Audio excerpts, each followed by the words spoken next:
Here's how Nike became a billion-dollar company. Phil Knight Sports Star Alliance boosted Nike into sneakers stratosphere. Nike is one of the most famous American multinational billion-dollar brands in the world of sports today. But Nike was not always as grand as it is now. It started as a small idea and, more importantly, a dream.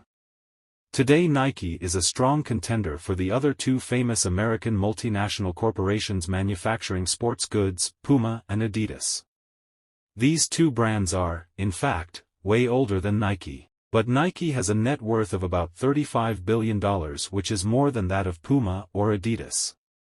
Plus, it has its hands in almost every sport that is played professionally on the planet. This is how the famous story of the sports company, Nike, came to be. A humble beginning. This sports company's journey began in 1962 with co-founder Phil Knight, but it was not known by Nike's name back then. The naming happened years later.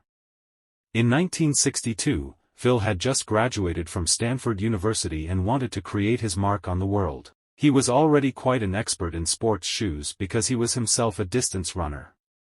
Being a business graduate, Phil wanted to pursue his career as an entrepreneur but was not very well connected. However, Knight's high conviction and resourcefulness made up for this slack. He decided that if Japanese cameras could be a good competitor against German cameras in the American market, so could Japanese shoes.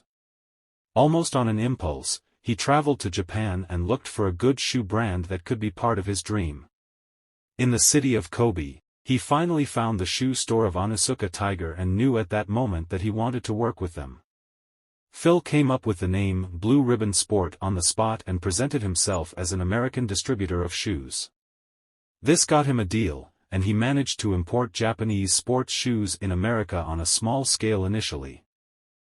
Launching a real business in the USA. Next came the challenge to rising marker scales and popularizing these Japanese shoes. Puma and Adidas were already making impressive sales in America at this point. Phil knew that he needed expert guidance and aid to launch a massive business in the USA. This was when he contacted his coach at the University of Oregon, Bill Bowerman. Phil was well aware of his former coach's fame in America as a coach who was part of the Olympics as well, and he somehow wanted to use this popularity to expand his business.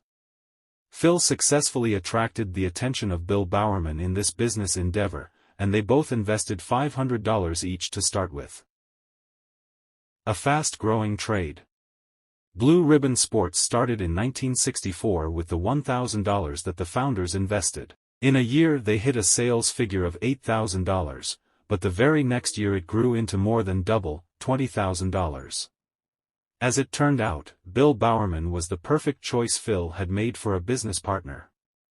The exponential rise in sales resulted from Bill's reach in the market and the sports world. Bill Bowerman just had the right tricks in his bag. He knew he had to do something extra to make BRS big. In 1965 he wrote a book on the necessity and benefits of jogging. This helped in raising the sale of BRS shoes for jogging and running.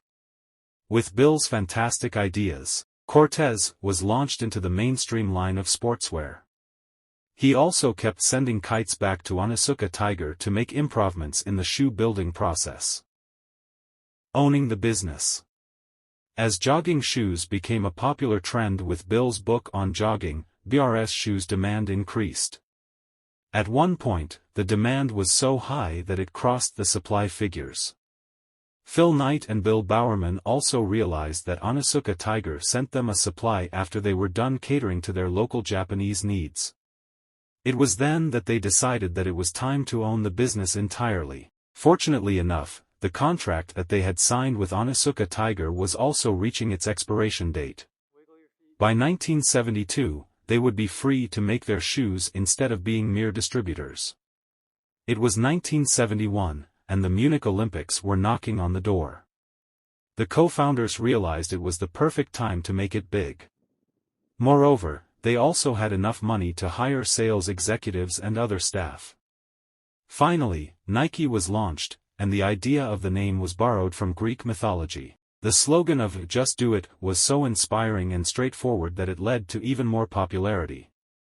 Knight and Bowerman hired a graphic designing student to design the swoosh logo for merely $35 and thus began the epic journey of Nike. Nike has been part of a lot of controversies in its later years. However, each time it got involved in one, the sports giant emerged victorious and more powerful. The story of Nike is in sync with its slogan.